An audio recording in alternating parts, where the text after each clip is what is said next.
ये एक प्रगति की नई इबारत घड़ी है और लाखों की संख्या में आज यहाँ पे छात्र दाखिला ले रहे हैं।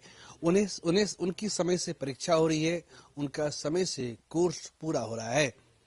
इस समय से परीक्षा कराने में, समय से कोर्स को पूरा कराने में अगर किसी शख्स की सबसे महत्वपूर्ण भूमिका रही है तो वो पाटलिपुत्र विश्वविद्यालय के कुलपति प्रोफेसर आर के सिंह की रही है। पिछले 3 साल में उनके नवाचार ने, उनके प्रयोग ने विश्वविद्यालय को नया आयाम दिया है। इस वक्त खुद हमारे साथ मौजूद हैं, सीधे उनसे बात करते हैं। सर, सबसे पहले समय देने के लिए आपका शुक्रिया। बहुत बहुत धन्यवाद प्रीतम जी, और आपके कशिश न्यूज चैनल को और आपके सभी लोगों को संपादकों को, इसलिए आप लोग को 9 वर्ष की जो है बहुत बहुत बधाई हो, और आप लोग का चैनल दिन दूना रात चौगुना तरक्की करे और आप लोग फले फूलें। जहाँ तक आपने कही हमारी पाटलिपुत्र यूनिवर्सिटी का, तो शायद आपको याद होगा कि जब मैंने यहाँ पे ऐसे वाइस चांसलर 15 जनवरी को चार्ज लिया था, तो उस समय बहुत समस्याएं थी, बहुत चैलेंजेस थे। 2022 में जब मैंने 15 जनवरी 2022 को चार्ज लिया था, तो बहुत लेट लतीफ़ी थी। यही नहीं, पूरे बिहार में 2 साल, कहीं 3 साल सेशन लेट चल रहे थे। तो मेरे पास एक चैलेंज था कि मैं इसको ससमय कैसे जो है इन बच्चों के साथ जस्टिफाई करूं कि हमारा सत्र नियमित हो जाए, बच्चों को समय पे डिग्री मिल जाए, बच्चों को समय पे मार्कशीट मिल जाए। तो मैंने इसको एक चैलेंज के रूप में लिया, और एक चूंकि हम लोग एक टेक्निकल, बेसिकली हम तो इलेक्ट्रॉनिक्स इंजीनियरिंग के प्रोफेसर हैं, तो हम लोगों ने टेक्निकल एक्सपर्टाइज करते हुए पहले कोशिश करी कि सब कुछ हमने ऑनलाइन किया। फॉर्म्स भरने से लेके एडमिशन्स भरने से लेके सारी प्रक्रिया ऑनलाइन कर किया। उससे फ़ायदा ये हुआ कि जो बच्चों को यहाँ भीड़ लगती थी या जो भी परेशानी आती थी उससे सॉर्ट आउट हुआ। और हमारे यूजीसी का एक नियम है कि मिनिमम आपको एनुअल सिस्टम है तो आपको 84 लेक्चर्स का 1 साल में कोर्स होना चाहिए, बच्चों की पढ़ाई होनी चाहिए। और यदि जो है सेमेस्टर सिस्टम है तो उसमें 40 to 45 वीक्स जो है वो पढ़ाई होनी चाहिए। और टोटल वर्किंग डेज जो क्लास की होनी चाहिए 70 to 90 days, 70 to 90 days annual semester system में। और साल में जो है कम से कम मिनिमम, जैसे मैंने बताया आपको, 84 वीक्स का जो है वो होना चाहिए। उसके लिए ज़रूरी है कि आपको इतनी पढ़ाई करवाना ज़रूरी है रेगुलर मोड में।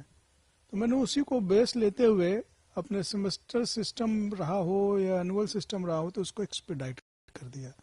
एक्सपेडाइट करने से फ़ायदा ये, हमने एग्ज़ाम जहाँ पे बच्चों का पूरा कोर्स कंप्लीट करते हुए कोशिश ये करी कि जो सेशन लेट था मैंने उसको शॉर्ट आउट करके और कर्टेल करके 2 साल में उसको पूरा रेगुलर हो गया सारे कोर्स, चाहे यूजी हो चाहे पीजी हो, उसमें सारे हमारे जितने भी हो, एलएलबी से लेके सभी चीज़ों को हमने रेगुलर कर दिया।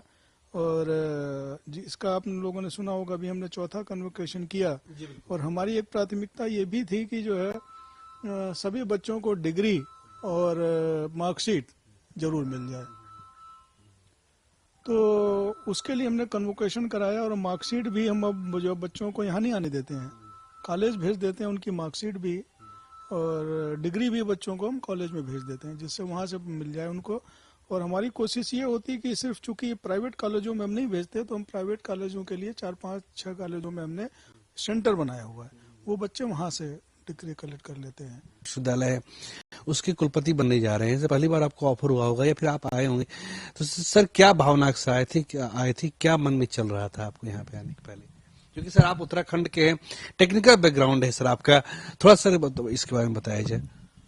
एक्चुअली मुझे जो है चैलेंजेस लेने की आदत सी है। जब उत्तराखंड टेक्निकल यूनिवर्सिटी उत्तराखंड में बनी तो भी मैंने एकदम उसको नीचे से, एकदम नीचे लेवल से, स्टार्टिंग से उसको उठाया था। और फर्स्ट ऑफिसर स्पेशल ड्यूटी मुझे वहाँ प्लेस किया गया था उसको एस्टेब्लिश करने के लिए। तो मुझे इन सब की आदत थी कि जो है नई चीज़ों को कैसे डेवलप करना है, कैसे आगे बढ़ना है।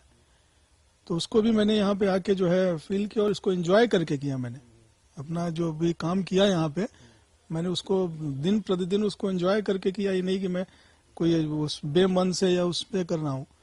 और हाँ, ये ठीक ठीक था कि जो मुझे, चूंकि बिहार मेरा सिलेक्शन वाइस चांसलर में हुआ यहाँ पाटलिपुत्र यूनिवर्सिटी में, तो यहाँ आने में मुझे 2 महीने डिसीजन लेने में लग गया कि आऊँ कि नहीं आऊँ। तो अल्टीमेटली फिर आया। वजह ये थी कि मैं वहाँ भी डायरेक्टर ही था, वहाँ भी कुछ काम पेंडिंग रह गया था, तो जो है वहाँ कहा गया कि भाई अभी काम पेंडिंग करके अगर जाना ही है तो काम पेंडिंग जो बचे उसको करके जाइए। तो उसको करने में थोड़ा समय लग गया, फिर जो है फिर और भी कुछ जो सुना था उसके कारण भी मुझे डिसीजन लेने में टाइम लगा।